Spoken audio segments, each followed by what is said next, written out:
ராதிகா, மதிமுக பொதுச் செயலாளர் வைகோ வரும் 27ஆம் தேதி திமுக கூட்டணியில் தொடர்வதா வேண்டாமா என்பது குறித்து முடிவெடுக்கப் போவதாக அறிவித்துள்ள நிலையில் நேற்றும் இன்றும் அவர் பல்வேறு நிகழ்ச்சிகளில் பேசி வரக்கூடிய மிக கடுமையான விமர்சன கருத்துக்கள் பெரும் சர்ச்சையை ஏற்படுத்தி இருக்கின்றன. இன்று விருதுநகர் மாவட்டம் அருப்புக்கோட்டையில் நடைபெற்ற ஒரு திருமண நிகழ்ச்சியில் அவர் வாழ்த்துரை வழங்கும் போது, நாங்கள் நீண்ட காலமாக திமுகவில் பயணித்து அந்த திமுகவின் தலைமையை உயர தூக்கி பிடித்தோம். இருந்த போதிலும் எங்களுக்கு உரிய மரியாதையும் அங்கீகாரமும் அளிக்கப்படவில்லை என்ற குற்றச்சாட்டை அவர் கூறியிருக்கிறார்.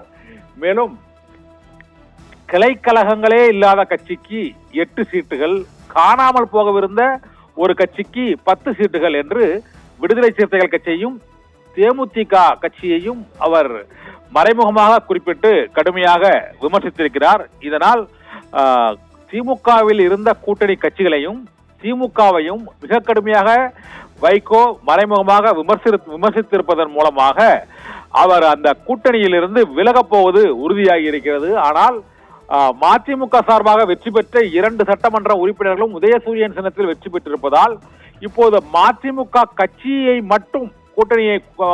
மட்டும் கூட்டணியில் இணைகிறதா அல்லது 2 எம்எல்ஏக்களும் ராஜினாமா செய்துவிட்டு இணையப் போகிறார்களா என்ற கேள்வி எழுந்திருக்கிறது.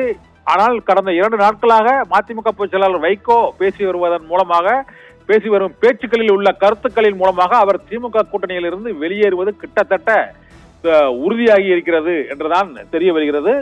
இந்த திருமண விழாவில் அவர் மேலும் பேசுகையில், திமுக கூட்டணியில் நாங்கள் பல ஆண்டுகளாக பயணித்ததோடு விசுவாசமாகவும் திமுக தலைமையை உயர்த்தியும் நெருக்கடியான காலகட்டங்களில் அவர்களுக்கு ஆதரவாகவும் செயல்பட்டோம்.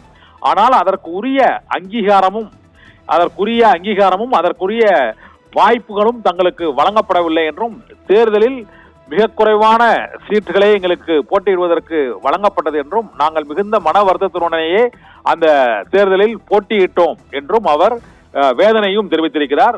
எங்களை மதிமுகவை விட சிறிய கட்சிகளான விடுதலை சிறுத்தைகள் கட்சி மற்றும் தேமுதிக ஆகிய கட்சிகளுக்கு கூடுதல் இடங்கள் வழங்கியது எங்களுக்கு மிகுந்த ஏமாற்றத்தையும் வருத்தத்தையும் அளித்தது என்று விருதுநகர் மாவட்டம் அருப்புக்கோட்டையில் நடைபெற்ற அந்த திருமண விழாவில் மதிமுக பொதுச் செயலாளர் வைகோ பேசியிருப்பது அரசியல் ரீதியாக அவர் அடிமாறுவது உறுதியாகிவிட்டது என்பது இந்த பேச்சின் மூலமாக தெரிய வருகிறது. ராதிகா.